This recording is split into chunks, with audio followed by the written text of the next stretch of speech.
সন্ধ্যেবেলায় বেরিয়ে আমি আর অতনু চলে গেছিলাম একটা গিফটের দোকানে, কারণ আমাদের একটা রিসেপশন পার্টি নিমন্ত্রণ আছে, আমাদের পাড়ারই একজনের বিয়ে ছিল, তো তার জন্য গিফট কিনতে।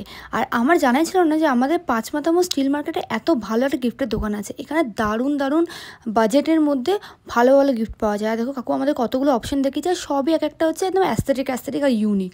তো তোমরা যদি কেউ চাও তো তোমরা হংকং রেস্টুরেন্ট পাঁচমাথামোর মানে স্টিল মার্কেটের পাশে গিয়ে তোমরা এই গিফটগুলো কিনতে পারো। আর কাকুর বিহেভিয়ারও খুব ভালো। তারপর ঘরে এসে এখানে রেডি হয়ে নিচ্ছিলাম, আর গেট রেডি উইথ মি আমি শ্যুট করেছি, তো তোমরা বললে আমি ওটাও পোস্ট করে দেবো। তারপর এখানে মাকেও রেডি করে দিচ্ছিলাম, মানে লিপস্টিক লাগিয়ে দিচ্ছিলাম, সেরকম তো মা কোনো মেকআপ করে না আমাদের। আর বাইরে পড়ছিল ভীষণ বৃষ্টি, তো বৃষ্টিটা কমার পরে আমরা চলে গেছিলাম যে ভেন্যুতে। আর আমাদের এই ভেন্যুটা হচ্ছে আমাদের বাড়ির একদমই সামনে, আর ডেকোরেশনটা কিন্তু খুব সুন্দর করেছিল।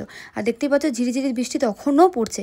তো ফার্স্টে গিয়ে যেটা আগে করার দরকার, বউকে আর বরকে কংগ্রেস জানানো আর গিফট দেওয়া, সেটা মা করে দিল। তারপরে এখানে আমরা স্টলে চলে এলাম খাওয়া দাওয়া করতে, কারণ যেতে যেতে আমাদের প্রায় 9:30 হয়ে গেছিলো। তো ফার্স্টে ক্রিসপি চিলি বেবিকর্ন খেলাম, আর এটা খেতে বেশ ভালোই ছিল। বাট আমি তো বিয়েবাড়ি যাই হচ্ছে মকটেল আর ফুচকা খেতে। তোমরা স্টলে কী কী খেতে ভালোবাসো বিয়েবাড়িতে গিয়ে আমাকে কিন্তু কমেন্ট করে জানিও।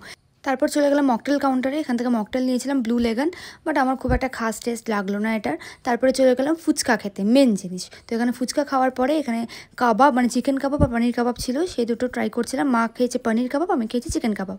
তারপরে মেন কোর্সে বসে গেলাম, আর মেন কোর্সের আমি একটা সেপারেট ভিডিও বানিয়েছি। তো এটাও আমি কারণ আগেও এরকম খাওয়া দাওয়ার একটা ভিডিও পোস্ট করেছিলাম যে কী কী মেনুতে ছিল, সেটা তোমরা অনেক ভালোবাসা দিয়েছো। তো ভাবলাম এই বিয়েবাড়িতেও কী কী খেয়েছি সেগুলোকেও পোস্ট করা যাক।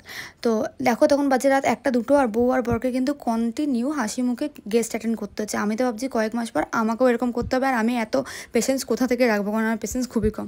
তো যাই হোক, প্রায় 11:30 বাজছিল, তখন বেরিয়ে পড়েছিলাম আমরা বিয়েবাড়ি থেকে, আর অতনু আমাদেরকে নিতে এসেছিলো। তো আমরা চলে এলাম বাড়ি। আর আজকে ভিডিওটা কেমন লাগলো তোমরা কিন্তু কমেন্ট করে জানিও।